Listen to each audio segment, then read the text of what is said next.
Generally, what we consider to be holidays were, in fact, holy days in Africa, specifically in ancient Kemet, Egypt, Nile Valley culture and civilization. And these holy days were timed to coincide with the relationship between specific celestial phenomena in the heavens, stars, constellations, the sun, and planet Earth. And that relationship literally affects everything on the planet.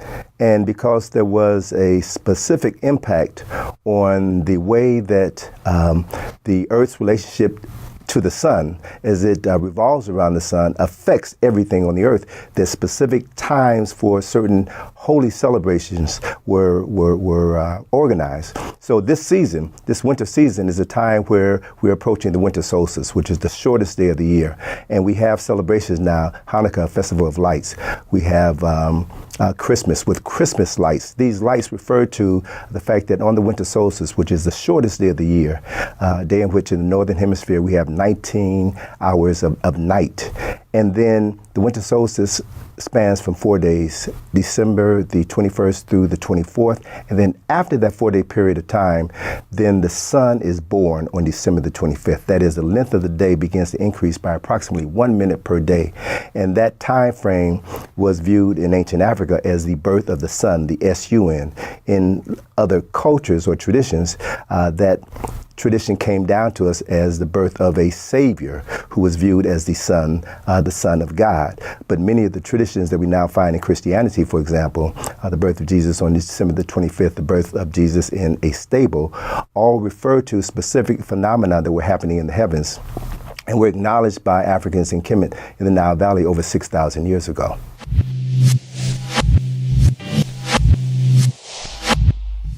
We know this because we can look up in the sky at night and we can see specifically constellation of Orion dominates the nighttime sky. And the constellation of Orion was known to the ancient Egyptians as Sahu. That was a constellation associated with a primary deity by the name of Asar or Osiris. He was the Lord of resurrection. And according to the story, Asar was murdered by his brother.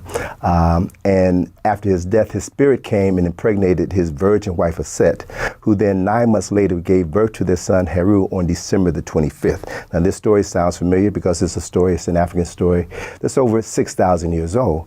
Heru was born on December the 25th, the same birthday as his father. He was born to avenge the murder of his father and restore his father's kingdom. So this is a story, this is a myth that was a metaphor to help explain specific phenomena that were happening in heaven. So the priests in ancient Kemet were aware of this phenomena, and they in turn created rituals that will allow the people to maintain a certain system of order. After foreigners came into Kemet, they adopted many of the traditions of the Nile Valley, and they adopted many of the personalities and changed their names. So Asar was renamed Osiris, Set was renamed Isis, Heru was renamed Horus. And then that story is a story that is later modified after the Romans conquered Egypt in 30 BCE, took Egypt away from the Greeks, and they then took these same personalities and they were known to their people as the Madonnan child, the Black Madonnan child. And ultimately, when Rome began to establish Christianity as a state religion, they then took this story of Asar, who is known as the Lord of Resurrection, and his son Heru, and morphed them into the religion that we now know as Christianity, with the birth of Jesus on December the 25th. So we can break this phenomena down to precise detail, because December the 25th is the birth of the sun, S-U-N, when the length of the day begins to increase by approximately 1 minute per day. At the moment of the birth of the sun, the constellation of Orion is in the constellation known as Sagittarius, or which was known in ancient times as the stable of Aegeus. So it was said that the sun was born in a stable. There are 3 stars in the belt of Orion, which makes this constellation so readily identifiable. And those 3 stars point to the eastern star, which we now know today as Sirius. Sirius is the star system that was associated with Set, the wife of Asar, the mother of Heru. And so in ancient times in Kemet, those 3 stars in the belt of Orion or Sahu were known as the 3 wise men or the 3 kings. The eastern star or Set rises in the east around the time of the birth of the sun on December the 25th. And at the same time that Eastern star is rising, it is rising in the constellation of Virgo, the Virgin. And so it was said then that the sun is born of a virgin because the constellation of Virgo is halfway above the horizon, literally being bisected by the horizon. So the sun was said to have been born of a virgin. So this was a metaphor, if you will, for celestial phenomenon that determined specific things that were happening on Earth. Others appropriated this knowledge and then incorporated it into their religious system and changed the names of these original mythological personalities. So we now know, beyond a shadow of a doubt, that the celebration of December the 25th as the birth of Jesus was a celebration that did not come into existence until at least 350 years after the birth of Christ. It was a result of conferences and meetings that were held by Constantine and Theodosius in order to hammer out the basic traditions of what would be the official state religion of the Holy Roman Empire. And no minister, no theologian today worth their salt can tell you with honesty that Jesus was born on December the 25th. Nobody knows the date that Jesus was born. That date was appropriated because for thousands of years prior to the birth of Jesus, that date, December the 25th, had been celebrated as the birth of the sun, the S-U-N.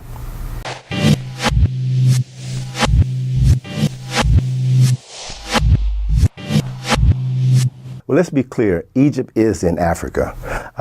There's no such thing as the Middle East. That was a term that came into common use during the early 20th century. And it was a term that was used to geographically and historically remove Egypt from the continent of Africa, thus removing the history of African people from the continent as well. Egypt is a Greek word, as are many of the terms that are used to describe the accomplishments of African people. Egypt is a Greek word. Sphinx is a Greek word. Pyramid is a Greek word. So one of the things that I'm always stressing is the importance of identifying African people, places, and things by their original names. The original name for Egypt is Kemet. Kemet is a word which means the nation of the black people. Kemet is the oldest documented civilization known to mankind. And I've been traveling to Egypt over 51 times during the last 35 years, studying this history inside and out.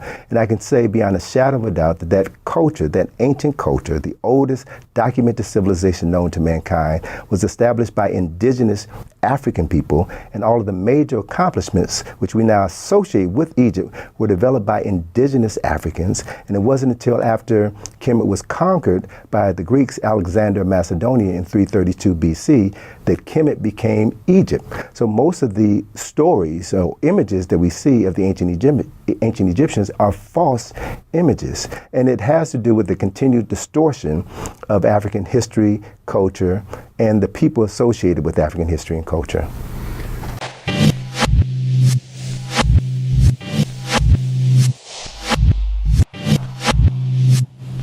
Myths are important because myths transcend time and space. They transcend personalities.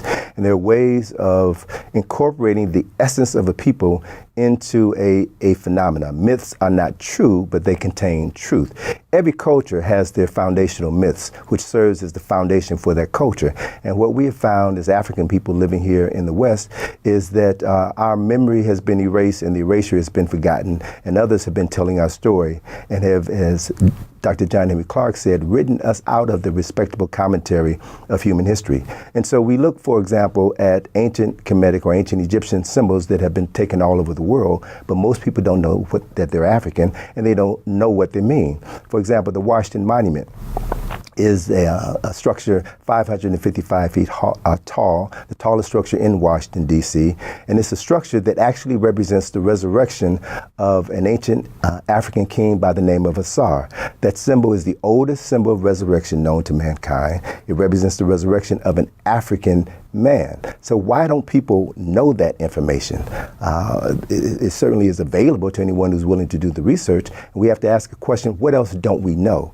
So one of the things that prompted me to begin an in-depth study of African history, and more specifically Nile Valley history and culture, is that most of what we know about that culture has been falsified by the people who were responsible for enslaving our ancestors. And I know beyond a shadow of a doubt that truth is a means of restoring a people's consciousness. So our people, people of African ancestry in Baltimore, in my hometown, Chicago, in New York, behave the way that we behave because we have been socialized to believe that our history began in slavery. We don't know our true story, and that there have been concerted efforts over the centuries to deny us the opportunity to tell our story.